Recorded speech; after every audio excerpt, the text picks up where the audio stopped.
오늘은 사순절 40일의 마지막 일주일 고난 주간입니다. 시간상으로는 거의 2000년쯤에 예수님께서 사람들의 모든 죄를 대신해서 고난당하시고 십자가에 죽으신 그 기간입니다. 실제로 십자가에 달리셨고 모든 죄, 사람들의 모든 죄를 대신 담당하시고 죽으셨습니다. 이것은 하나님이 사람의 죄를 용서하시고 구원하시는 방식입니다.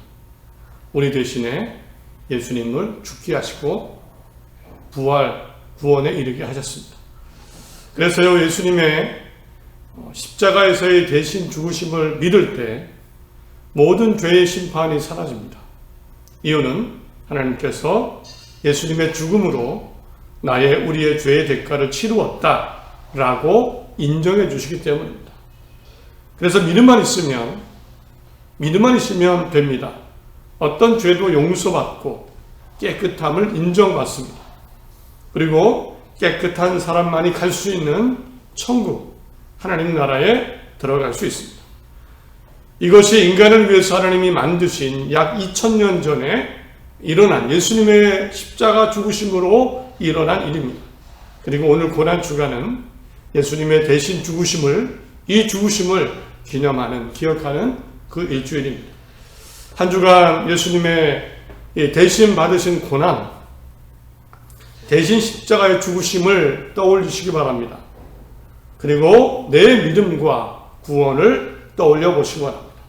당연히 구원을 위한 내 믿음이 굳건해야 됩니다. 예수님을 믿는 믿음, 예수님이 내 대신 죽으시고 내가 믿음으로 구원받는다는 믿음, 흔들려서는 안 됩니다. 또한 구원받은 삶, 생명, 주어질 구원을 생각하며 힘있게 바르게 살아야 됩니다. 하나님을 믿고 예수님을 믿고 구원받은 사람으로 힘이 있어야 됩니다. 바른 모습이 있어야 됩니다. 당당해야 됩니다. 기죽지 말아야 되고 자신감 있게 하나님의 깨끗한 백성다운 삶을 살아야 합니다. 이런 모두가 되시기를 간절히 바랍니다. 오늘 고난주간에는 특별히 그랬어요. 예수님의 고난을 생각하면서 특별히 시편 34편을 중심으로 한번 나의 삶의 고난, 우리 인간의 고난에 대해서 한번 생각해 보려고 합니다. 사실 우리의 믿음을 지키게 하는 것 중에 하나가 문제와 고난입니다. 믿음을 지키려고 해도 의인도 사실은 고난을 당할 수 있습니다. 우리는 이 고난과 문제를 어떻게 이해해야 될까요? 어떻게 이해하고 계십니까? 아무리 믿음 좋은 사람도 고난이 있었고 문제가 생겼습니다. 만났습니다. 그 사람 중 하나가 다윗입니다. 다윗은 시편 34편에 고난에 대해서 얘기합니다. 그리고 자신이 고난을 이기는 방법에 대해서 얘기합니다. 하나님의 도우심으로 어떻게 살아가는지를 이야기합니다. 많은 일들이 우리 인생에도 일어나겠지만 하나님을 믿고 예수님의 고난과 죽으심을 믿고 새 생명을 얻은 사람으로서 하나님 안에, 그리스도 안에, 구원 안에 힘차게 살아가는 의로운 모습으로, 좋은 모습으로 하나님 보실 때 구원에 합당한 모습으로 살아가는 모두가 되시기를 간절히 바랍니다. 저는 성경에 대해서 의아했던 점이 하나 있습니다. 그것은 구약 성경이 강조하는 말씀과 신약 성경이 강조하는 말씀이 조금 다르다라고 느꼈기 때문입니다. 곧 구약 성경에서는요, 하나님을 믿는 사람에게는 문제가 없고 축복이 있다라는 말씀을 많이 들은 것 같습니다. 그렇게 느껴집니다. 하나님을 믿는 사람은 많은 일들이 있지만 문제가 잘 안 일어나고 축복이 있다. 반면 신약 성경에서는 하나님과 예수님을 믿는 사람에게는 고난이 있다 라는 말씀을 많이 읽게 됩니다. 그리고 느끼게 됩니다. 분명 구약 성경에서 힘든 일이 생겼어도 힘을 얻고 복을 받을 수 있는, 복을 생각하는, 힘을 얻을 수 있는 말씀들이 정말 많이 있습니다. 모세는 이스라엘 민족에게 분명 이렇게 말씀하죠. 이야기합니다. 하나님의 메시지, 축복의 메시지를 전합니다. 힘을 내라고 약속입니다. 신명기 18장에 내가 내 하나님 여호와의 말씀을 청종하면 이 모든 복이 내게 임하며 내게 이르니니 성읍에서도 복을 받고 들에서도 복을 받으며 내 몸의 자녀와 내 토지 소산과 내 짐승의 새끼와 소와 양의 새끼가 복을 받을 것이며 내 광주리와 떡반죽 그릇이 복을 받을 것이며 내가 들어와도 복을 받고 나가도 복을 받을 것이다. 이 말씀 들으면 문제가 안 일어날 것 같습니다. 하나님만 잘 믿으면 문제가 없고 좋은 일만 생깁니다. 하나님 말씀대로 살면 가정도 복을 받고 일터도 복을 받고 자손도 번성하고 농사가 잘 되고 가축이 늘어나고 먹을 것이 풍성하고 뭘 하더라도 복을 받는다. 이렇게 들리고 그 말씀이 맞습니다. 하나님 믿으면 믿음 안에 살아가면 이런 복을 기대합니다. 심지어 하나님께서도 예레미야서를 통해서도 나라가 망하고 포로로 끌려가는 이스라엘 민족 그들이 잘못해서 포로로 끌려가지만 위로하시면서 이런 은혜의 축복의 말씀하십니다. 29장 11절에 여호와의 말씀이니라 너희를 향한 나의 생각을 내가 아나니 평안이요 재앙이 아니니라 너희에게 미래와 희망을 주는 것이다. 너희를 재앙 속에 죽게 하는 게 아니고 내가 너희에게 주고 싶은 것은 미래와 희망이다. 밝은 미래와 희망이다. 평안과 미래와 희망이다. 구약 성경은 이런 말씀들이 참 많습니다. 그래서 이런 들어가도 나가도 복을 받고 미래를 꿈꾸게 되고 희망을 갖습니다. 나도 아브라함처럼 복을 받을 것이다. 나도 다윗왕처럼 보잘것없는 인생이었지만 우뚝 설 것이다. 나도 요셉처럼 어떤 일을 당해도 나중엔 총리가 될 거다. 홍해가 갈라지는 것처럼 인생길이 열리고 여리고성이 무너지는 것처럼 문제가 그냥 해결되고 사라지고 전쟁에서 승승장구하듯이 모든 싸움은 이기고 하나님의 주신 번영과 축복을 누리는 그런 것을 꿈꾸고 기대하게 됩니다. 우리는 교회 나오면 이런 거 기대하죠. 잘 되고 모든 것이 일어나고 복되고 물질이나 마음이나 모든 것이 번성하는 그것을 꿈꾸고 기대합니다.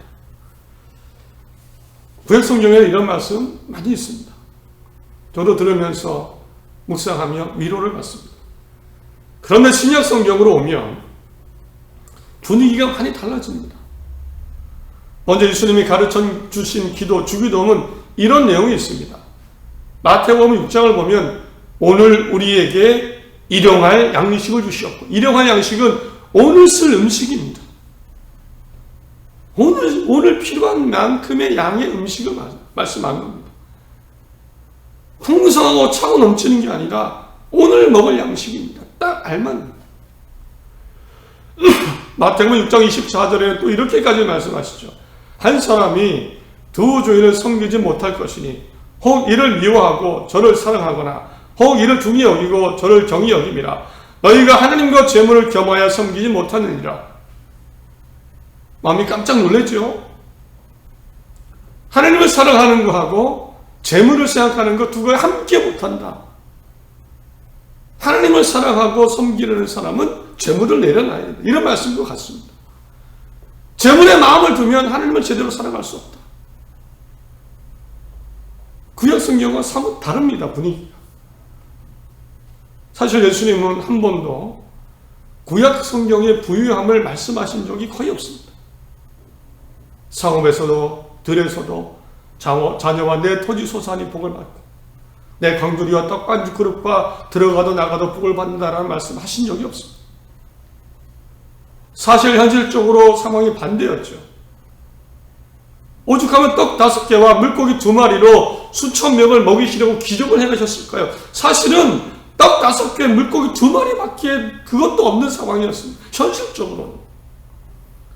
오죽하면 부자들의 집에 가서 식사를 하셨을까요?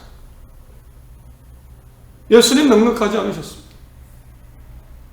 현실적으로 눈에 보이는 상황은 풍족하지 않았습니다. 제자들에게 하나님 나라를 전하라고 마을로 보내시는데 이렇게 말씀하시죠. 마태복음 6장에 지팡이 외에는 양식이나 배낭이나 전대 돈이나 아무것도 가지지 말며 10만 신고 2벌 옷도 입지 말고 이르시되 어디서든지 누구의 집에 들어가든지 그곳을 떠나기까지 거기 유하라.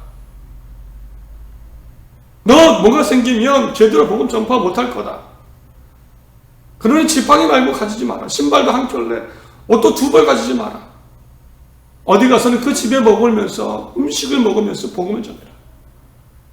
제자들 사실은 늘 빵이 부족했습니다. 빵 걱정했습니다. 오죽하면 예수님이 무엇을 먹을까, 무엇을 입을까, 무엇을 마실까 걱정하지 마라. 이렇게 위로하셨을까요? 구약의 말씀과 예수님의 강조점은 좀 다릅니다. 분명 다르죠. 하나님이 선택하셔서 복음을 전한 바울, 세상의 것에 대해서는 이렇게 정의합니다. 디모데전서 6장에 우리가 세상에 아무것도 가지고 온 일이 없음에 또한 아무것도 가지고 가지 못하리니 우리가 먹을 것과 입을 것이 있은즉 족한 줄로 알라.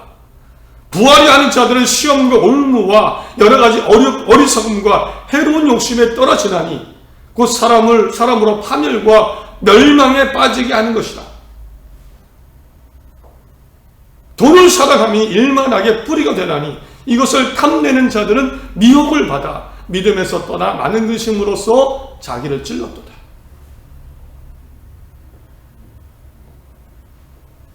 올무에 빠지고 시험에 빠지고 먹을 것 입을 것이 있으면 족한 줄로 알라. 분위기가 다릅니다. 심지어 고난에 대해서도 바울은 이렇게 얘기합니다. 로마서 8장에 자녀이면 또한 상속자 곧 하나님의 상속자여 그리스도와 함께 한 상속자니 우리가 그와 함께 영광을 받기 위하여 고난도 함께 받아야 할 것이다. 고난도 함께 받아야 되지 않느냐. 솔직하게 얘기합니다. 우리가 구원의 생명의 상속자면 예수님이 주신 예수님을 통한 구원의 상속자면 솔직히 예수님이 받으신 고난처럼 우리도 고난 받는 게 맞지 않습니까? 이런 표현입니다. 그게 양심적이지 않습니까? 고난을 수용합니다. 자신의 후계자와 같은 디모데에게 이렇게 조언합니다. 디모데후서 2장 3절입니다. 너는 그리스도 예수의 좋은 병사로 나와 함께 고난을 받아라. 고난을 받아라. 병사로 복무하는 자는 자기 생활에 얽매이는 자가 하나도 없나니 이는 병사로 모집한 자를 기쁘게 하려 합니다. 디모데가 교회 리더 같은 사람이었습니다. 얘기합니다. 주 예수님, 하나님을 통해 부름받은 병사 같은 사람이야. 나 생각하면 안 되지. 병사가 싸워야지. 나와 함께 고난을 받으라. 어떤 마음이 드십니까? 저는 이런 말씀을 묵상하고 읽으면서 구약의 축복의 말씀과 신약 성경이 말씀하는 내용이 달라 보였습니다. 구약의 축복은 정말 말 그대로 집이나 자녀나 일터나 모든 것이 복을 받고 문제가 없을 것 같고 어려운 일이 안 생길 것 같은 그런 복이라고 느꼈습니다. 반면 신약의 축복은 일용할 양식, 구원의 상속자답게 고난도 받고 감수하고 이것이 그리스도의 복이라고 느껴졌습니다. 과연 우리 어떻게 살아야 될까요? 어떤 것을 기대하고 어떤 것을 바라봐야 될까요? 어떤 것이 바르고 건강한 신앙일까요? 단순히 헷갈리는 게 문제가 아니고 우리 실망하게 됩니다. 대부분의 사람들은 사실 구약에서 많이 강조하는 복을 기대하고 하나님을 믿지요. 교회에 나옵니다. 대부분이 그럴 겁니다. 저도 그랬습니다. 목사님이 하는 말씀 중에 복의 이야기가 참 위로가 많이 되지 않습니까? 들어가도 나가도 복을 받고 우리 그런 복을 기대하고 바라봅니다. 우리도 인간이기 때문에 몸이 육체가 있기 때문에 가정이 잘 되고 일터가 잘 되고 자녀가 잘 되고 들어가도 나가도 모든 일들을 할 때마다 형통하고 그러기를 기대합니다. 모세가 하나님을 통해 하나님의 말씀을 듣고 전한 그 메시지 거기에 마음이 사실 더 기울죠. 그러다 보니 실망도 합니다. 실망감이 났습니다. 안 되니까. 사실은 고난이 오니까. 문제가 생기니까. 문제가 정말 생깁니다. 힘든 일도 생깁니다. 실망감이 생기고 그 실망감이 커지고 그러다 보면 믿음도 약해지고 믿음이 점점 약해지다 보면 혹시 하나님이 안 계신 것은 아닌가? 그러면서 교회를 떠나는 사람도 있습니다. 어떻게 우리는 그렇다면 이해해야 될까요? 구약 성경이 틀린 겁니까? 내 믿음이 약해서 복을 못 받는 걸까요? 복을? 신약성경 성경의 말씀대로 좋은 병사로 고난받는 그런 삶만을 살아야 될까요? 이런 생각 속에 오늘 정말 나누고 싶은 것은 오늘 시편 34편입니다. 시편 34편 하나님의 복과 고난 가운데 그것을 다 느꼈었던 그 사람의 고백, 다윗의 고백입니다. 하나님을 잘 믿고 구원의 은혜 가운데 살아가는 사람이 하나님의 복에 대해서, 고난에 대해서 어떻게 이해되는가 잘 보여주는 말씀이 시편 34편입니다. 시편 34편에는 이런 제목이 붙어 있습니다. 다윗이 아비멜렉 앞에서 미친 채 하다가 쫓겨나서 지은 시. 이 시편은요, 다윗이라는 사람이 가장 비참했던 순간에, 가장 위험했던 순간에 하나님의 은혜와 도우심을 떠올리며 지은 그 시입니다. 사울이라는 왕이 있었습니다. 다윗이 있었던 그 나라의 왕입니다. 사울. 이 나라에 전쟁이 벌어졌는데 다윗이요, 이스라엘 민족을 쳐들어온 거인 골리앗이라는 사람을 멋지게 해치워버립니다. 거인이었고 아무도 상대를 안 했는데 하나님의 이름으로 나가서 물리치고 전쟁에 승리합니다. 그러자 사람들에게 인기가 많아졌습니다. 그러니까 사울 왕이 질투하고 분노합니다. 왕자리를 뺏길까봐. 나보다 인기가 많으니까. 그래서 다윗을 죽이려고 합니다. 다윗은 사울 왕을 피해서 도망다니다가 결국에는 해외로 도망을 갑니다. 가드 왕 아비멜렉, 아기스라는 사람에게 도망을 갑니다. 왕에게 도망갑니다. 그런데 이 아비멜렉의 신하들이 다윗을 알아봅니다. 저 다윗은 우리 가드 사람 골리앗을 죽인 사람입니다. 알아보고 말았습니다. 절체절명의 위기이고 죽을 수도 있는 상황. 다윗은 머릿속이 하얘졌을 겁니다. 어떻게 될까? 그런데 한 가지 생각을 하게 되죠. 방법은요, 미친 척을 하는 겁니다. 내가 미친 척을 하자. 차라리 미친 척을 하자. 나 대단한 사람 아니라. 그래서 대문짝을 손으로 긁었습니다. 미친 사람처럼. 수염에 침을 질질 흘렸습니다. 성경에 나옵니다. 대문짝을 손을 긁으면서 침을 흘리는 그 다윗의 모습. 살고 싶어서 위기를 모면하기 위해서. 가슴은 두근거리죠. 이 문제와 이 고난 앞에서 다윗은 살기 위해서 미친 척을 합니다. 그리고 다윗은 정말 그 위기를 모면하게 됩니다. 마음을 생각합니다. 아니, 저런 미친 사람이 뭐가 문제가 되겠어? 어째서 나한테 끌고 왔느냐? 그리고는 그냥 놓아서 다윗은 위기를 모면하고 살게 되었습니다. 다윗의 마음 얼마나 힘들었을까요? 큰 고통이고 두려움이었습니다. 그 시편의 상황, 이 시편을 썼습니다. 그래서 34편. 그때의 상황을 떠올리며 이 시편이 알려주는 것은요, 분명합니다. 믿음의 사람도 고난이 있다는 겁니다. 문제가 있다. 고난과 문제를 다윗이 말합니다. 곤고를 말합니다. 2절에. 4절에 두려움을 얘기합니다. 두려웠습니다. 6절에 환난이라는 표현이 있습니다. 환난이죠. 내 생명이 다 지금 위태위태한데요. 10절에 궁핍이 나옵니다. 18절에 마음이 상합니다. 마음이 상합니다. 내 인생이 왜 이럴까? 내가 이거밖에 안 되는 존재인가? 19절에 심지어 이렇게 말씀하죠. 의인은 고난이 많다. 의인은 고난이 많다라는 표현도 씁니다. 바울이 말한 고난과 어려움입니다. 하나님을 믿고 예수님을 믿을 때 의인에 당하는 고난, 하나님 잘 믿고 살아도 생기는 그런 고난과 문제를 다윗은 시편에서 얘기합니다. 2절과 4절과 6절과 10절과 18절과 심지어 의인의 고난이 19절에 얘기합니다. 그런데요, 이 시편은 이 고난으로 끝나지 않습니다.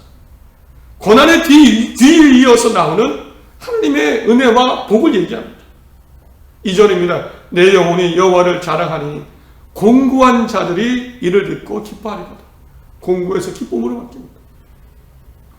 4절은 내가 여호와께 간구하며 내게 응답하시고 내 모든 두려움에서 나를 건지셨도다. 두려움이 생겼습니다. 그러나 건져주셨습니다.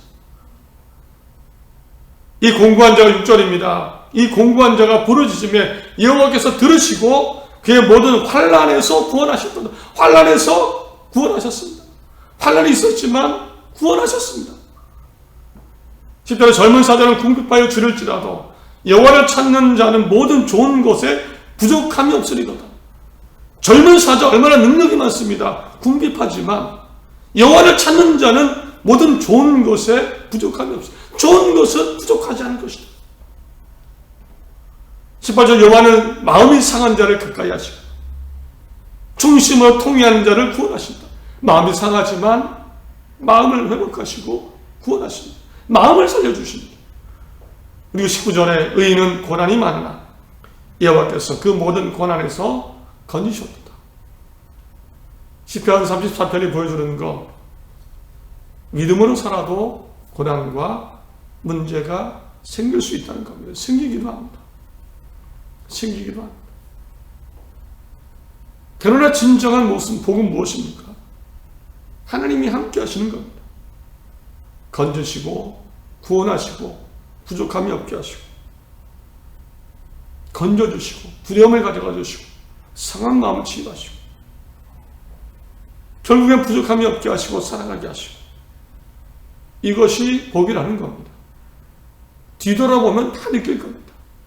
하나님이 복 주셨어. 살아계셨어. 우리 대한민국이 그렇지 않습니까?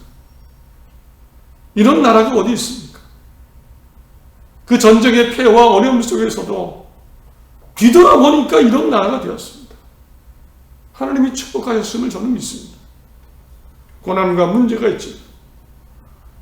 다윗은 경험하고 깨달았습니다. 고난과 문제가 생겼지만 건지시는 하나님을 경험하고 힘을 냈습니다. 주신 생명을 사랑하고 살고자 하고 악을 버리고 선을 행하면 오늘 말씀에 나오죠. 악을 버리고 선을 행하면 하나님이 살려주신다. 다윗은 시편 73편에 이렇게 말씀합니다. 그래서 하나님께 가까이 함이 내게 복이라. 하나님께 가까이 함이 내게 복이라. 하나님이 복이시다. 오늘 제목입니다. 하나님이 복이시다. 고난이 와도 하나님이 복이시다. 하나님을 가까이 함이 복이다. 말씀을 맺습니다. 삶의 문제와 어려움이 있으면 지금 있을 수도 있죠. 그러나 하나님이 살아계십니다.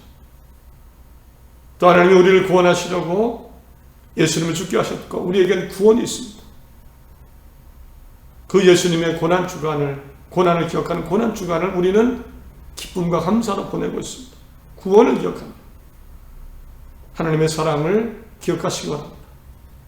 결국 믿음 가운데 생명을 사랑하고 살고자 하면 살려주실 겁니다. 건지시고 기쁘게 하시고 구원하시고 부족함이 없게 하시고 살려주실 겁니다. 이것이 하나님 안의 복입니다. 담대하시고 믿음을 굳건히 하시고 악에서 떠나 선으로 살아가시기 바랍니다. 그럴 때 하나님을 더 가까이 할 수 있을 것입니다. 자신감을 갖고 힘있게 살아가는 특별히 구원을 받은 사람입니다. 구원의 은혜 가운데 살아가는 하나님이 함께 하시는 정말 복된 인생을 우리는 살아가고 있습니다. 당당하게 또 살아가는 그런 삶이 되시기를 간절히 바랍니다. 기도하겠습니다.